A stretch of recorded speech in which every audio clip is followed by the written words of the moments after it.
बच्चों, chemical kinetics का दूसरा लेक्चर मैं आपके समक्ष लेके आया हूं आज इस दूसरे लेक्चर में, और तीसरे लेक्चर में केमिकल काइनेटिक्स का सबसे महत्वपूर्ण टॉपिक हम अध्ययन करेंगे, जिसका नाम है रेट लॉ और order of the chemical reactions. ये इस केमिकल काइनेटिक्स का मोस्ट इंपोर्टेंट क्वेश्चन है बच्चों। इससे एक प्रश्न परीक्षा में 100% आएगा। मैं 100% कह रहा हूं बेटा, है ना? मैं क्या कह रहा हूं? 100% एक प्रश्न आता है परीक्षा में। सभी परीक्षाओं में आप देख लेना, एक प्रश्न निश्चित मिलेगा आपको। ये दो लेक्चर बिल्कुल भी मिस नहीं करने हैं, इन दोनों से ही आपको एक प्रश्न निश्चित मिल जाएगा। पहले हम थोड़ा बैक जाते हैं। हमने रासायनिक अभिक्रिया की दर देखी थी। उस दर की मुख्यतः ताप, दाब, सांद्रता और उत्प्रेरक की उपस्थिति पर निर्भरता की हमने थोड़ी बहुत चर्चा की थी। हमारे सिलेबस में दो की निर्भरता है, रासायनिक अभिक्रिया की वेग या रासायनिक अभिक्रिया की दर की सांद्रता पर निर्भरता और ताप पर निर्भरता, दो हमारे में है। चलिए थोड़ा हम इस टॉपिक से आने से पहले थोड़ा पीछे जाते हैं। हम पढ़ रहे हैं रासायनिक क्रिया की दर की सांद्रता पर निर्भरता। किस पर? सांद्रता पर निर्भरता।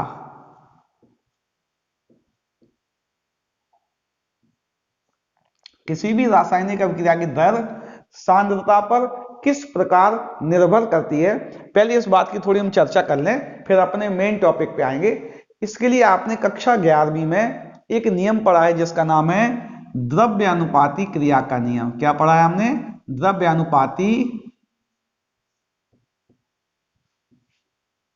क्रिया का नियम। इस बात को हम पहले से जानते थे। ये क्या होता है? हमने माना एक रासायनिक अभिक्रिया 2A, पहले लिखते सिंपल लिख रहे A + B = C बनाता है। वो ये कह रहे थे, वुडबर्ग और वागे ने दिया था ये, वो कह रहे थे निश्चित ताप पर किसी भी रासायनिक अभिक्रिया का वेग, अर्थात इसका जो वेग है, रेट है, वो इसमें प्रतिभाग करने वाले क्रिया कारक अर्थात रिएक्टेंट स्पीशीज के एक्टिव मास, सक्रिय द्रव्यमान के गुणनफल के समानुपाती होता है। अगर एक से अधिक क्रिया कारक होंगे तो उनके सक्रिय द्रव्यमान के गुणनफल के समानुपाती होता था। इस तरह से इसको लिख सकते थे R = K × A × B। यदि एक से समान प्रकार के अभिकारक एक से अधिक आ जाएं तो इसका वेग जो था वह क्रिया कारक के सक्रिय द्रव्यमान के गुणनफल के समानुपाती तो था ही, और जो गुणांक था वह इसकी पावर में आ रहा था। तो यह बहुत आसान हो रहा था, किसी भी रासायनिक अभिक्रिया की गति को मेजर करना इससे बहुत आसान हो रहा था, क्योंकि यहां दिख रहा था सामने जो स्टोइकियोमेट्रिक कोफिशिएंट था वो सामने दिख रहा था, जो गुणांक था वो गुणांक की वैल्यू दिख ही रही थी हमें सामने, और इस गुणांक को हमने घात में लगा दिया तो रासायनिक अभिक्रिया के वेग को मेजर करना बहुत आसान हो रहा था। इस हिसाब से अगर एक अभिक्रिया लिखी जाए, हमने लिखी N2 + 3H2 gives 2NH3। अगर इसकी रेट लिखी जाए K N2 और H2 की पावर 3, बहुत आसान हो गया लिखना।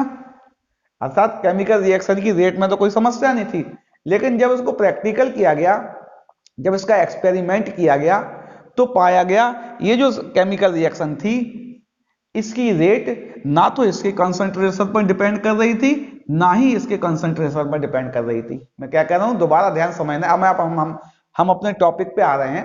क्या कह रहे हैं? जब इसका एक्सपेरिमेंट किया गया, एक्सपेरिमेंट करने पर यह पाया गया इस केमिकल रिएक्शन की जो रेट थी वो रिएक्टेंट स्पीशीज के कंसंट्रेशन पर अर्थात एक्टिव मास पर डिपेंड नहीं कर रही थी।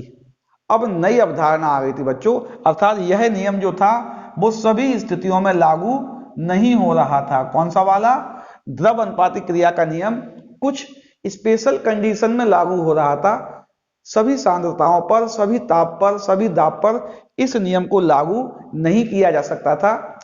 इस नियम में किसी भी रासायनिक अभिक्रिया का वेग सांद्रता के किस मात्रा पर निर्भर करेगा, इस बात को केवल और केवल प्रायोगिक गणनाओं से ही हम ज्ञात कर पा रहे थे। अर्थात इस नियम की कोई इस नियम का यह नियम उपरोक्त बातों को बता नहीं पा रहा था। इन सब बातों की जानकारी के लिए अर्थात द्रव अनुपाती क्रिया नियम में सुधार किया गया और एक क्रिया कारकों की सांद्रताओं और रासायनिक अभिक्रिया के वेग को ज्ञात करने के लिए एक नया नियम प्रतिपादित किया गया। वह नया नियम रेट लॉ है। क्या है बच्चों? वह नया नियम रेट लॉ है, जिसमें सभी तरह की सांद्रताओं पर रासायनिक अभिक्रिया के वेग को हम आसानी से ज्ञात कर पाएंगे और उसमें कोई चेंज भी नहीं होगा। वो सभी सांद्रताओं के लिए रहेगा नियम। क्या नियम है? पहले हम एक एक्सपेरिमेंट करते हैं, क्योंकि यह एक्सपेरिमेंटल टर्म, ध्यान रखना बच्चों, हम पहले एक प्रयोग कर रहे हैं। मैं पुनः बता रहा हूं, जो रेट लॉ है या जो कंसंट्रेशन है और रेट का जो संबंध है वो एक प्रायोगिक पद है। क्या कह रहा हूं मैं? सांद्रता और दर जो आपस में निर्भर करते हैं, इनकी निर्भरता प्रैक्टिकली फाइंड होती है, थ्योरेटिकल इसे हम फाइंड नहीं कर सकते हैं। हमने माना एक केमिकल रिएक्शन है 2A + B = product, 2A + B = product. हमने जब इसका प्रैक्टिकल किया, क्या किया हमने? जब इसका प्रैक्टिकल किया और देखा, इसकी सांद्रता को हमने कांस्टेंट रखा, इसको हमने स्थिर रखा और इसकी सांद्रता को बढ़ाया। क्या किया हमने? इसकी सांद्रता को बढ़ाया। किसकी? ए की सांद्रता को बढ़ाया। जैसे जैसे ए की सांद्रता को बढ़ाया, इसको 2 गुना कर दिया। क्या कर दिया? इसको 2 गुना कर दिया। किसकी सांद्रता को?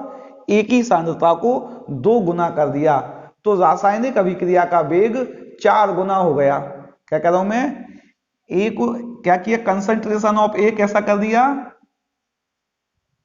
डबल कर दिया, तो रेट कैसी हो गई? 4 टाइम हो गई। रेट कैसी हो गई? रेट 4 गुना हो गई। क्या करूं मैं? ए को डबल किया तो रेट 4 गुना हो गई। अर्थात रेट जो है वो इससे 2 से 4 यानी कि 2 गुना बढ़ गई। रेट कैसी हो गई है? 2 गुना बढ़ गई है। अर्थात जो ए के सापेक्ष रेट आएगी, ए के कंसंट्रेशन के स्क्वायर के बराबर आएगी। डबल करने पर 4 गुना हो रही है, ठीक है ना? तो ए के स्क्वायर के बराबर आई किसकी? ए के सापेक्ष रेट। अच्छा, इसी क्रम में इसको कांस्टेंट माना और बी का कंसंट्रेशन डबल किया। क्या कह रहा हूं मैं? अब बी का कंसंट्रेशन डबल किया, इसको भी 2 गुना किया और जो अभी केमिकल रिएक्शन की रेट आई वह नो चेंज। मतलब इस केमिकल रिएक्शन में बी की सांद्रता बढ़ाने पर इसकी दर में कोई परिवर्तन नहीं होता है। एक्सपेरिमेंट किया गया बेटा, है ना? अर्थात इसकी रेट क्या हो गई? कंसंट्रेशन ऑफ बी की पावर 0। क्या हो गई? कंसंट्रेशन ऑफ बी की पावर 0। तो टोटल रेट क्या हो गई? रेट इक्वल टू हो गई कंसंट्रेशन ए की पावर 2 और कंसंट्रेशन बी की पावर 0। ठीक है नहीं? ये 2 क्या है? 2 ए अभिकारक के सापेक्ष रासायनिक अभिक्रिया की कोटि है। क्या है बच्चों? ये कोटि, क्योंकि यह ए की सांद्रता की दोगुनी रेट रख रहा था, इसलिए 2 क्या है? ए के सापेक्ष अभिक्रिया की कोटि है। 0 क्या है? बी के सापेक्ष रासायनिक अभिक्रिया की कोटि है। और इनको जोड़ दिया अगर 2 धन 0 बराबर 2, ये रासायनिक अभिक्रिया की टोटल कोटि अर्थात ऑर्डर है।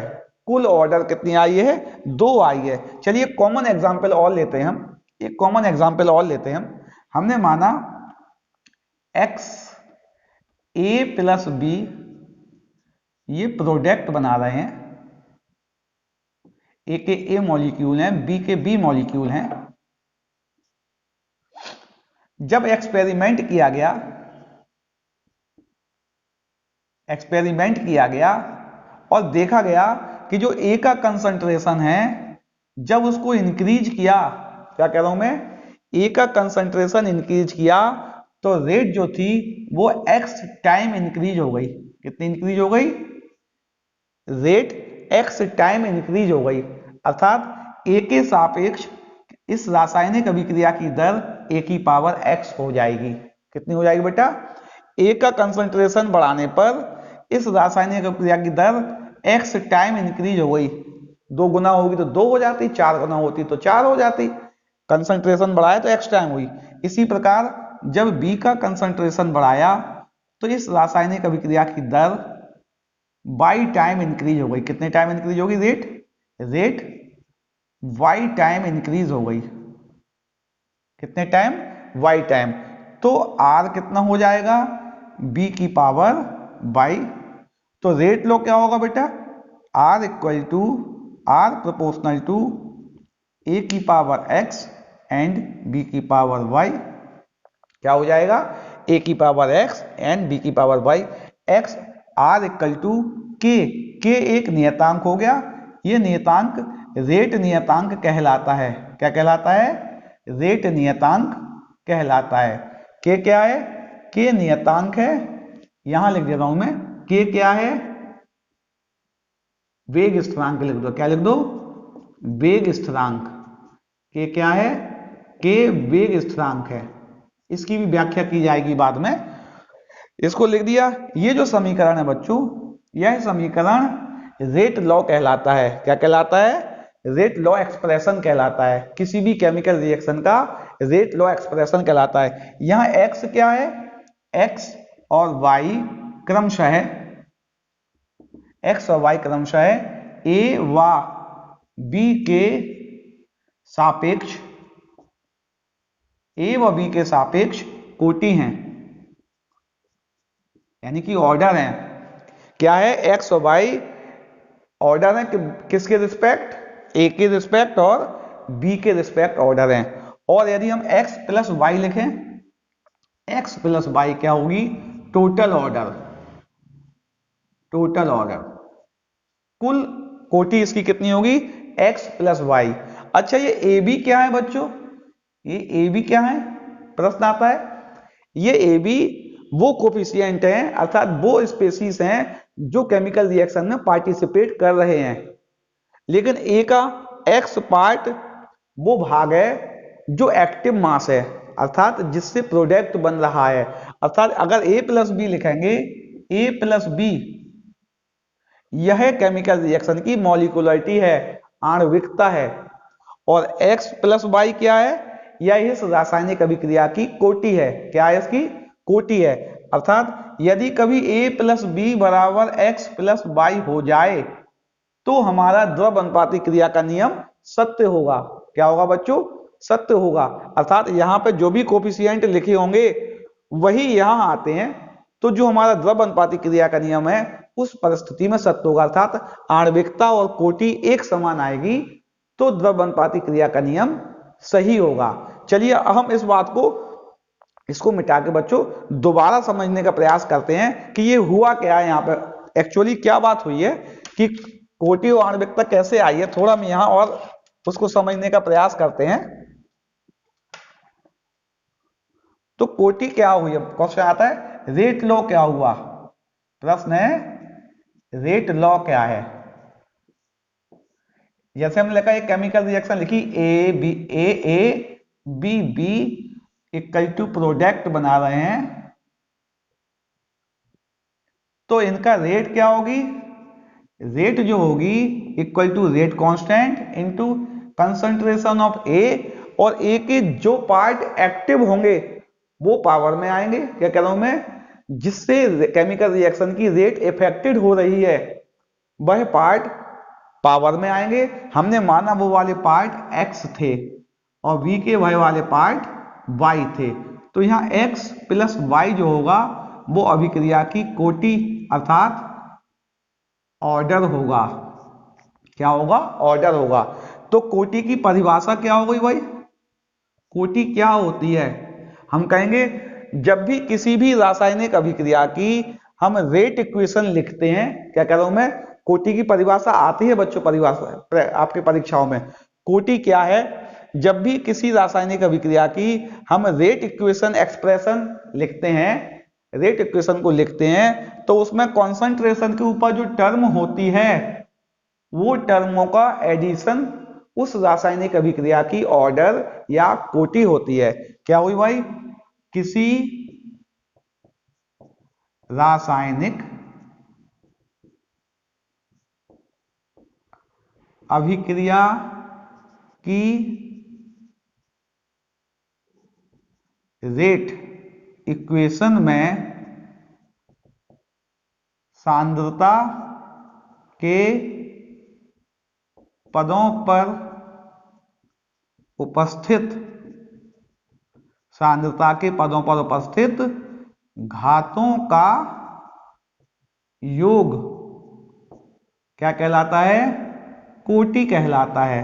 कोटि कहलाता है। क्या कहलाता है? मैं दोबारा बता रहा हूं, कोई भी रासायनिक समीकरण की रेट एक्सप्रेशन इक्वेशन लिखी हुई है, उस रेट एक्सप्रेशन इक्वेशन में जो भी कंसंट्रेशन के ऊपर टर्म लिखी हैं, जो भी वैल्यूज लिखी हैं, उन सबको जोड़ोगे, जो भी आंसर आएगा वह कोटि कहलाता है। इसकी जो वैल्यू होगी, ये जो वैल्यू होगी, यह पूर्णांक भी हो सकती है, यह भिन्नात्मक भी हो सकती है, यह शून्य भी हो सकती है। क्या कह रहा हूं मैं? यह पूर्णांक हो सकती है, यह भिन्नात्मक भी हो सकती है, यह शून्य हो सकती है, और यह एक प्रायोगिक पद है। कैसा है बच्चों? प्रायोगिक पद है। यह प्रायोगिक पद है, अर्थात ये केवल और केवल एक्सपेरिमेंट से ज्ञात होता है, यहां देख के नहीं लिख सकते हैं। यहां देख के जो हम लिखेंगे वो आएगा A+B, इसको हम आणविकता कहेंगे। क्या कहेंगे बच्चों? इसे हम आणविकता कहेंगे। आणविकता क्या होती है? किसी भी रासायनिक अभिक्रिया के जो प्रारंभिक स्टेप है, इनिशियल स्टेप है, उसमें पार्टिसिपेट करने वाले टोटल मॉलिक्यूल्स, सामान्यतः यहां देख के मालूम भी चल सकता है हमें, जैसे इसमें A और B मॉलिक्यूल है तो इसकी आणविकता A+B हो गई। और जो आणविकता होगी वो थ्योरेटिकल टर्म है, सैद्धांतिक रूप से हम इसे देख सकते हैं कि इसमें कितने मॉलिक्यूल पार्टिसिपेट कर रहे हैं, लेकिन जो कोटि है वह कोटि या जो ऑर्डर है वह केवल प्रैक्टिकल टर्म है, उसे केवल और केवल प्रयोगों से ही ज्ञात किया जा सकता है। दूसरी बात, कभी कभी ऐसा हो जाता है A+B = X+Y, अर्थात आणविकता कोटि के बराबर हो जाता है। सामान्यतः वह रिएक्शन सिंगल स्टेप रिएक्शन होती है, अर्थात जो आणविकता वहां दिख रही होती है, वहां रिएक्शन में जो आणविकता दिख रही होती है, एक्चुअल में भी रिएक्शन में उतने ही मॉलिक्यूल रिएक्शन की रेट को निर्धारित करते हैं। और अगर ऐसा स्थिति होती है, इस स्थिति में हमारा लॉ ऑफ मास एक्शन अर्थात द्रव अनुपाती क्रिया का नियम सत्य होता है। इसके अलावा सारी स्थितियों में गलत होता है। तो ये कोटि आपको समझ में आ रही? परिभाषा क्या है, आणविकता क्या है, प्रश्न बहुत बार आता है बच्चों, आणविकता और कोटि में अंतर बताइए। मैं रिपीट कर रहा हूं दोबारा से, आणविकता किसी भी रासायनिक अभिक्रिया के प्रारंभिक पद में भाग लेने वाले क्रियाकारक के अणुओं की संख्या है। कोटि किसी रासायनिक अभिक्रिया में भाग लेने वाले क्रियाकारक के उन अणुओं की संख्या है जिनकी सांद्रता में परिवर्तन से रासायनिक अभिक्रिया का वेग प्रभावित होता है। अर्थात किसी भी रासायनिक अभिक्रिया की रेट लॉ एक्सप्रेशन में सांद्रता के ऊपर जो घात होती है, उन घातों का योग कोटि है। यह आणविकता हमेशा पूर्णांक होती है। कोटि पूर्णांक के अलावा भिन्नात्मक भी हो सकती है, शून्य भी हो सकती है। आणविकता कभी शून्य नहीं होगी। आणविकता एक सैद्धांतिक पद है, हमें थ्योरेटिकली दिख जाती है आणविकता कितनी है, लेकिन कोटि जो है वो केवल और केवल प्रायोगिक पद है, अर्थात प्रैक्टिकल टर्म है। ये आपको समझ में आ रहा है ना? इसके एक दो एग्जाम्पल और रेट कांस्टेंट के बारे में हम व्याख्या करते हैं। रेट कांस्टेंट क्या होता है, उसको मिटा दें अभी हम। चलिए हम आगे बढ़ते हैं अपने टॉपिक में। अब हम जान चुके थे एक केमिकल रिएक्शन अगर लिखिए AABB = प्रोडक्ट, तो इसकी जो रेट लॉ होगी इसकी जो रेट होगी इक्वल टू था के ए की पावर एक्स और बी की पावर वाई, और x प्लस वाई क्या था, ऑर्डर थी, क्या थी, इस केमिकल रिएक्शन की ऑर्डर थी, और k क्या था, k था रेट कांस्टेंट, अर्थात इस अभिक्रिया के लिए वेग स्थिरांक था। प्रश्न यह भी आता है बच्चों कि जो वेग स्थिरांक है वह क्या होता है, वेग स्थिरांक किसे कहते हैं, इस प्रश्न को भी कभी कभी आपसे पूछा जाता है। मैं आपको पुनः बता रहा हूं, पूरा कॉन्सेप्ट आपको आना चाहिए, न्यूमेरिकल बहुत आसानी से हो जाएंगे। अगर आप कॉन्सेप्ट ध्यान से समझेंगे तो न्यूमेरिकल तो होने वाले हैं, आपके सभी न्यूमेरिकल हो जाएंगे, एक न्यूमेरिकल निश्चित आएगा इसका। और बच्चों चलिए, वेग स्थिरांक क्या होता है इसको हम दोबारा लिखें, ये इक्वेशन की बात करें। हमने माना कि जो सांद्रताएं हैं ए और बी, ए एवं बी की सांद्रताएं इकाई हैं, कैसी है बच्चों, इनकी सांद्रताएं इकाई हैं, तब क्या होगा, तब हम लिखेंगे रेट इक्वल टू के 1 की पावर x और 1 की पावर y, और 1 की कोई भी पावर आएगी उसकी वैल्यू 1 ही होती है, अर्थात k इक्वल टू आ गया रेट, अर्थात रेट कांस्टेंट क्या हुआ, रेट कांस्टेंट किसी भी रासायनिक अभिक्रिया की उस स्थिति में रेट है, उस स्थिति में दर है जब उसमें उपस्थित क्रिया कारकों की सांद्रताएं इकाई हों, अर्थात रेट वेग स्थिरांक क्या हुआ, इकाई सांद्रता वाले क्रिया कारकों का वेग, क्या कह रहा हूं मैं, दोबारा समझना है, इकाई सांद्रता वाले क्रिया कारकों का वेग वेग स्थिरांक कहलाएगा। ठीक है ना, ये बात आपको समझ में आ रही है कि वेग स्थिरांक क्या है। अब आता है इसकी यूनिट क्या है, ये भी बहुत प्रश्न आते हैं, बहुत महत्वपूर्ण टॉपिक है, मैं इंपोर्टेंट लिख रहा हूं उस पर। वेग स्थिरांक की यूनिट क्या होगी, इसकी इकाई हम कैसे निकालेंगे, चलिए देखते हैं। अच्छा, ऑर्डर को हम बच्चों n से डिनोटेड करते हैं, किससे, n से, स्मॉल n लिखते हैं ऑर्डर को। इस इक्वेशन को पहले लिखें हम, रेट इक्वल टू के ए की पावर x बी की पावर y। चलिए इसको और सॉल्व करते हैं, k इक्वल टू रेट और a की पावर x और b की पावर y, ठीक है ना। अच्छा, और करें, इसकी यूनिट लगें, इसकी यूनिट होती है mole litre inverse second inverse, और यहां क्या होती है, ये कंसंट्रेशन इसकी होती है मोल लीटर इनवर्स की पावर x और मोल लीटर इनवर्स की पावर y। और आगे हल करते हैं इसको, और आगे बढ़ते हैं। k इक्वल टू हो गया, k की वैल्यू हो गई मोल लीटर इनवर्स सेकेंड इनवर्स, चूंकि दोनों मोल लीटर हैं तो हम लिख सकते हैं मोल लीटर इनवर्स की पावर x प्लस वाई, लिख सकते हैं ना हम, x प्लस वाई। अच्छा, देखते हैं फिर क्या होगा,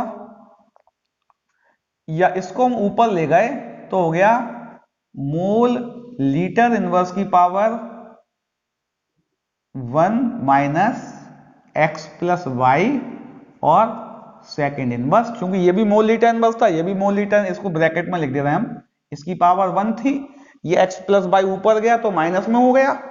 अच्छा, क्या आया, k equal to mole litre inverse की पावर 1 माइनस n, क्योंकि x प्लस वाई हम जानते थे, x प्लस वाई ऑर्डर होती है, और सेकेंड इनवर्स। अगर आपको बच्चों कुछ याद नहीं करना है कॉन्सेप्ट, आप डायरेक्ट भी याद कर सकते हैं, हमने तो आपको कॉन्सेप्ट बताया है, कॉन्सेप्ट बताने से सारे थ्योरेटिकल बात सब कुछ क्लियर हो जाएगा, आप डायरेक्ट भी याद कर सकते हैं। आपको क्या याद करना है, रेट लॉ इक्वेशन और डायरेक्ट रेट कांस्टेंट की यूनिट याद करनी है, ठीक है ना। अच्छा, आप क्वेश्चन करते लगाते हैं, क्वेश्चन लगाते हैं। क्वेश्चन दिया है एक रासायनिक अभिक्रिया लिखी है A plus B 2A plus B equal to product. इसकी रेट लॉ इक्वेशन लिखी है रेट इक्वल टू A की पावर 1/2 और B की पावर 3/2। क्वेश्चन पूछा इसकी ऑर्डर बताइए। क्या बताना है? इस रासायनिक अभिक्रिया की कोटि बताना है, किस कोटि की अभिक्रिया है। चलिए निकाल लेते हैं कोटि में क्या है। हमने लिखा ऑर्डर इक्वल टू होता है इसकी पावर का सम, ये जो पावर है इसका योग 1/2 धन 3/2 यानी आया 4/2, अर्थात आंसर आ गया 2। कितना आंसर आ गया बच्चों? आंसर आ गया 2। ठीक है ना। एक क्वेश्चन और ले लेते हैं, कोई भी क्वेश्चन आ जाता है ऐसा। क्वेश्चन है x plus Y equal to product.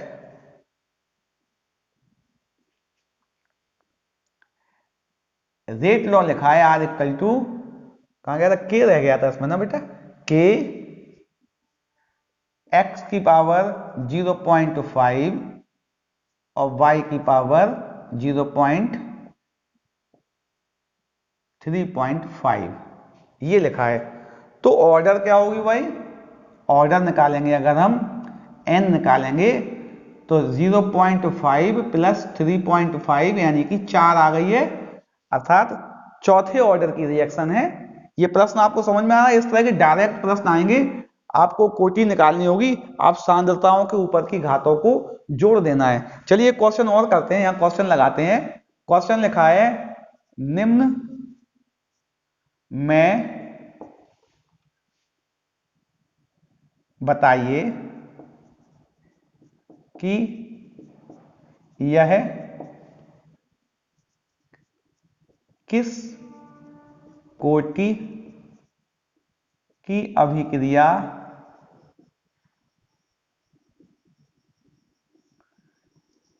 के लिए वेग स्थिरांक हैं। वेग स्थिरांक हैं। नंबर पहला क्वेश्चन दिया है k इक्वल टू दे रखा है 1.7 into 10⁻⁻⁴ mole litre inverse second inverse. Number 2 दे रखा है k equal to 3.2 into 10⁻² mole inverse litre second inverse. और तीसरा दे रखा है k equal to 1 into 10⁻⁻7 second inverse. और चौथा दे रखा है k इक्वल टू ATM का -2 और सेकेंड इनवर्स। अच्छा बच्चों एक प्रश्न यहाँ पे और देख लें हम, यहाँ चूंकि यहाँ आ गया है, यदि यह हमारा सॉल्यूशन लिक्विड है तो उसकी हम सांद्रता मापेंगे, लेकिन हमारी जब केमिकल रिएक्शन हो रही है वो गैसियस है तो यहाँ पे हम प्रेशर मापेंगे। प्रेशर को वायुमंडलीय में लिखते हैं, अर्थात k की यूनिट क्या हो जाएगी जब हमारी गैसीय रिएक्शन होगी? k इक्वल टू हो जाएगा एटमॉस्फेरिक, स्मॉल लिखते हैं ना, थोड़ा ज्यादा बड़ा लिखते दिखेगा, ATM की power 1 minus n second inverse. ये k की यूनिट तब होगी जब हमारी केमिकल रिएक्शन गैसियस होगी, चूंकि यहां आ गई है ना। चलिए इनको सॉल्व करते हैं, क्वेश्चन लगाते हैं, इनको सॉल्व करते हैं। यहां भी मिटा दें, थोड़ा जगह बनाते हैं। पहला प्रश्न दिया है कि इक्वल टू ये रखा है। चलिए पहले हम कॉमन रिएक्शन जानते हैं। हम क्या जानते हैं? हम यूनिट से हमें क्या करना है? यूनिट से हमें पहचानना है कि ये क्या है। कॉमन रिएक्शन क्या होती है भाई? हम जानते हैं कॉमन रिएक्शन जानते हैं की होती है मोल लीटर इनवर्स की power 1 minus n second inverse equal to क्या हो गया? Mole litre inverse second inverse. ये सेकेंड इनवर्स तो कैंसिल हो गए। चलिए इसको इसी क्रम में लिख लें, इस क्रम में लिखा हुआ है, अर्थात क्या लिख दें हम? मोल लीटर इनवर्स की पावर 1 माइनस n और हो गया ये मोल लीटर इनवर्स की पावर 1, चूंकि कुछ नहीं तो पावर 1 है, अर्थात आधार समान है तो घातांक भी समान होंगे, अर्थात 1 माइनस एन इक्वल टू 1 और n इक्वल टू 1 माइनस 1 अर्थात 0। यह अभिक्रिया शून्य कोटि की है। किसकी है बच्चों? शून्य कोटि की अभिक्रिया है। किसकी? शून्य कोटि की रासायनिक अभिक्रिया है, जिसकी यूनिट निकली है mole litre inverse second inverse. प्रश्न था इस अभिक्रिया की ऑर्डर बताना है। दूसरा लिखा हुआ है मोल inverse litre inverse second inverse लिखा है। देखें, फिर हम लगाते हैं क्वेश्चन नंबर 2 लगाते हैं, दूसरा क्वेश्चन लगाते हैं। इसको स्केच पेन को हटा के दूसरा ले लें। चलिए क्वेश्चन नंबर 2 लगाते हैं। इसी का दूसरा क्वेश्चन है। हमें दे रखा है, हम जानते हैं कॉमन क्या होता है, मोल लीटर इनवर्स की power 1 minus N second inverse equal to दे रखा है हमें mole inverse litre second inverse. Second inverse तो कट ही गए। यहां पे क्या है, मोल लीटर इनवर्स की पावर 1 माइनस एन। अच्छा, इसको हम इसी क्रम में लिखेंगे, अगर इसको इसी ऑर्डर में लिखेंगे तो हम लिख सकते हैं मोल लीटर इनवर्स की पावर माइनस 1 लगा दें तो ये इसी जैसा आ गया।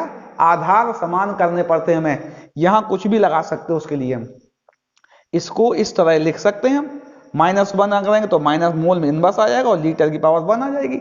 अर्थात आधार समान है, घातांक समान होंगे। 1 minus N equal to minus 1 और n इक्वल टू 1 प्लस 1 यानी कि 2 ऑर्डर की रासायनिक समीकरण है। अर्थात द्वितीय ऑर्डर की, अर्थात द्वितीय कोटि की रासायनिक अभिक्रिया के लिए वेग स्थिरांक का मान है ये। चलिए आगे करते हैं, एक और करते हैं, एक क्वेश्चन और लगाते हैं। प्रश्न दिया है, यूनिट क्या दी, सेकंड इनवर्स दे रखी है। क्या दे रखी है? Second inverse. कॉमन रिएक्शन क्या है हम बता रहे हैं, मोल लीटर इनवर्स की power 1 minus N second inverse, और यहां भी सेकंड इनवर्स है, ये तो कैंसिल हो गया। अर्थात यहां पे 1 बचा। क्या आ गया? मोल लीटर इनवर्स की पावर 1 माइनस एन। थोड़ा साफ साफ लिख रहे हैं यहां पे नीचे, क्या कह रहा हूं मैं, मोल लीटर इनवर्स की power 1 minus N equal to 1।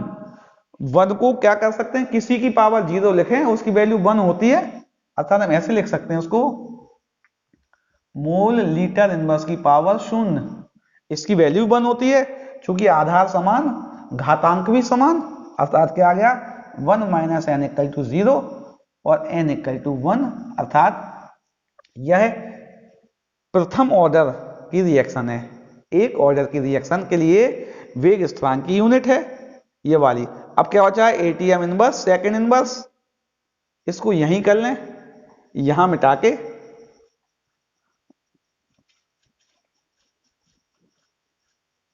चलो यहां करते हैं इसको। क्या दे रखा है, atm 1 minus N second inverse, और वहां दे रखा है एटीएम की पावर माइनस 2 सेकेंड इनवर्स, यही तो दे रखा है।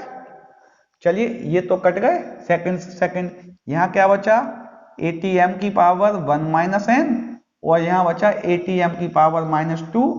अर्थात 1 minus N equal to minus 2 और n इक्वल टू 1 प्लस 2 अर्थात 3। यह तृतीय कोटि की रासायनिक अभिक्रिया के लिए वेग स्थिरांक का समीकरण है, के लिए वेग स्थिरांक की वैल्यू दे रखी है।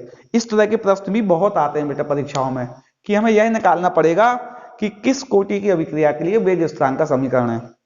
इस तरह के बहुत से प्रश्नों को लेकर, चूंकि ये अभी ये प्रश्न बहुत बड़े हैं बच्चों, कम से कम एक कालांश और चाहिए हमें अलग से, तब ये पूरे कोटि के प्रश्न हो पाएंगे।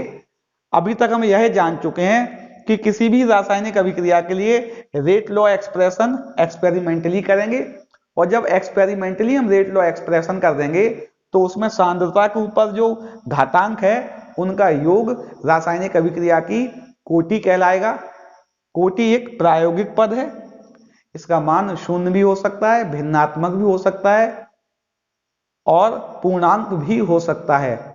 आणविकता रासायनिक अभिक्रिया के प्रारंभिक पद में भाग लेने वाले कुल अणुओं की संख्या है, और यह एक सैद्धांतिक पद है। दूसरी बात, यदि किसी भी रासायनिक अभिक्रिया की वेग क्रिया कारक की सांद्रता पर निर्भर नहीं करता तो वह शून्य कोटि की अभिक्रिया होगी। किसकी होगी बच्चों? शून्य कोटि की अभिक्रिया होगी, और किसी भी रासायनिक अभिक्रिया का वेग अभिकारक की सांद्रता के 1 घात के समानुपाती होगा, तो वह प्रथम कोटि की अभिक्रिया होगी। कौन सी कोटि की? प्रथम कोटि की अभिक्रिया होगी। और किसी रासायनिक अभिक्रिया का वेग क्रियाकारक की 2 सांद्रताओं पर निर्भर करता है, तो वह द्वितीय कोटि की अभिक्रिया होगी। अर्थात किसी भी रासायनिक अभिक्रिया का वेग अभिकारक की सांद्रता की जिस घात पर निर्भर करेगा, जिस भी घात पर निर्भर करेगा, वह घात का मान उस रासायनिक अभिक्रिया की कोटि होगी। आप कोई भी आया उससे द्वितीय कोटि की अभिक्रिया की परिभाषा लिखिए, क्या कहेंगे? द्वितीय कोटि की रासायनिक अभिक्रिया वह अभिक्रिया होती है जिसका वेग अभिकारक की सांद्रता की 2 घात के समानुपाती होता है, वो द्वितीय कोटि की हो जाएगी। इस प्रकार हम कोटि की परिभाषा भी दे सकते हैं कि कोटि के हिसाब से शून्य, प्रथम, द्वितीय कोटि की अभिक्रियाएं हो सकती हैं। मैं आशा कर रहा हूं कोटि का जो इनिशियल कॉन्सेप्ट है, जो प्रारंभिक ज्ञान था, वो आपको ध्यान से समझ में आ रहा होगा। अगले कालांश में बहुत महत्वपूर्ण प्रश्न बच्चों, वैसे तो इनमें से भी एक प्रश्न आ सकता है जिनकी परीक्षा में आने की 100% संभावना। मैं क्या कर रहा हूं, ये वाला कालांश, अगले कालांश, दोनों में से एक प्रश्न परीक्षा में 100% आएगा। आप मेरे साथ बने रहिए, बिल्कुल कालांश मिस नहीं कीजिए, सभी टॉपिकों को नोट कीजिए। समय पर आपको इसके नोट्स भी उपलब्ध करवा दिए जाएंगे।